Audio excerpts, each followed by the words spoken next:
श्री त्र्यंबकेश्वर मंदिर महाराष्ट्र के नासिक से लगभग 28 किलोमीटर की दूरी पर ब्रह्मगिरी नाम के पर्वत के पास स्थित है।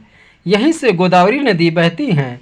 इस मंदिर का निर्माण तीसरे पेशवा बालाजी बाजीराव ने एक पुराने मंदिर के स्थान पर करवाया था।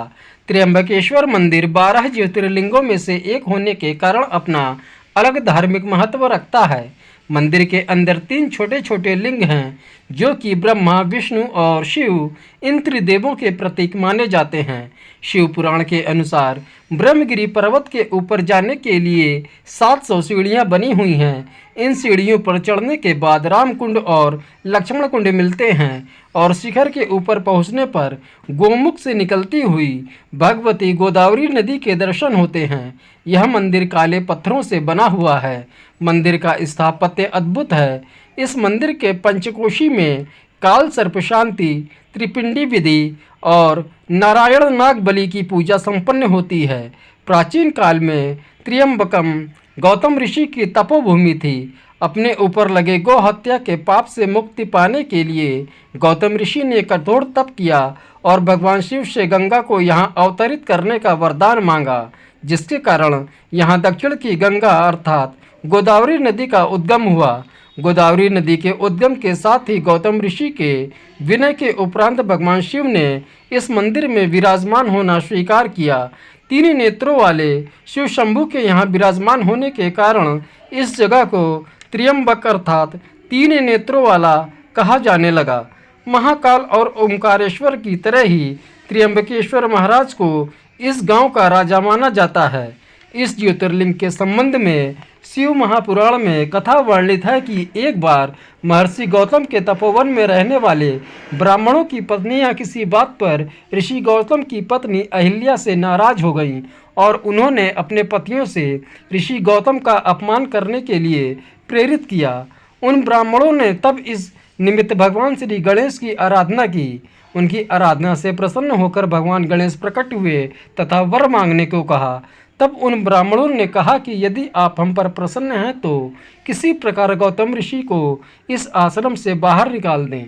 उनकी बात सुन गणेश जी ने उन्हें ऐसा वर न मांगने के लिए समझाया, पर वे ब्राह्मण अपने आग्रह पर अटल रहे। अंत में गणेश जी को विवश होकर उनकी बात माननी पड़ी। अपने भक्तों का मन रखने के लिए वे एक दुर्बल गाय का रूप धारण कर गौतम ऋषि के खेत में जाकर रहने लगे। गाय को फसल चरते देख ऋषि हाथ में तृण लेकर उसे हाँकने के लिए गए। उन तृणों का स्पर्श होते ही वह गाय वहीं मरकर गिर पड़ी। सारे ब्राह्मण एकत्र होकर गो हत्यारा कहकर ऋषि गौतम की भर्त्सना करने लगे।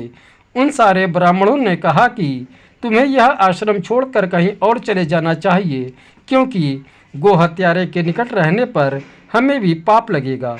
तब अत्यंत अनुनय भाव से ऋषि गौतम ने उनसे प्रार्थना की और कहा कि आप लोग मेरे प्रायश्चित और उद्धार का कोई उपाय बताएं।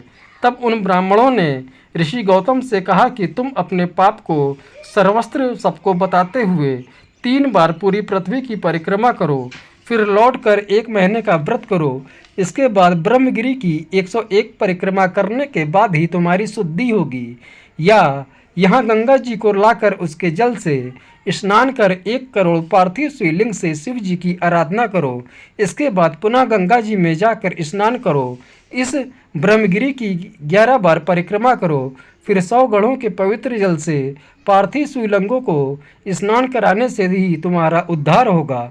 उन ब्राह्मणों के कहे अनुसार ऋषि गौतम ने सारे कार्य पूरे करके पत्नी के साथ भगवान शिव की आराधना की।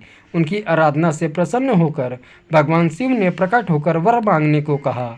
इस पर महर्षि गौतम ने भगवान शिव से कहा कि आप मुझे गो हत्या के पाप से मुक्त कर दें। भगवान शिव ने गौतम ऋषि से कहा कि तुम निष्पाप हो। गो हत्या का अपराध तुम पर छल से लगाया गया था। छल पूर्वक ऐसा करने वाले ब्राह्मणों को मैं दंड देना चाहता हूँ।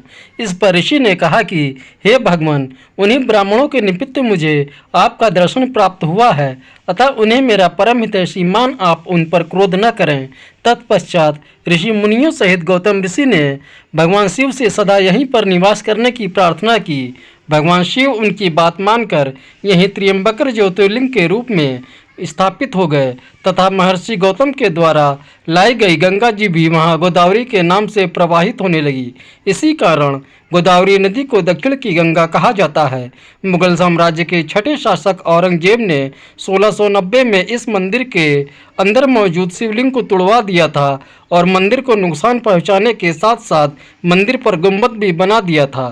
त्र्यंबकेश्वर ज्योतिर्लिंग मंदिर अपना विशेष धार्मिक महत्व रखता है और यह ज्योतिर्लिंग समस्त पुण्यों को प्रदान करने वाला है। इसी तरह की रोचक वीडियो के लिए चैनल को सब्सक्राइब, वीडियो को लाइक व शेयर करें।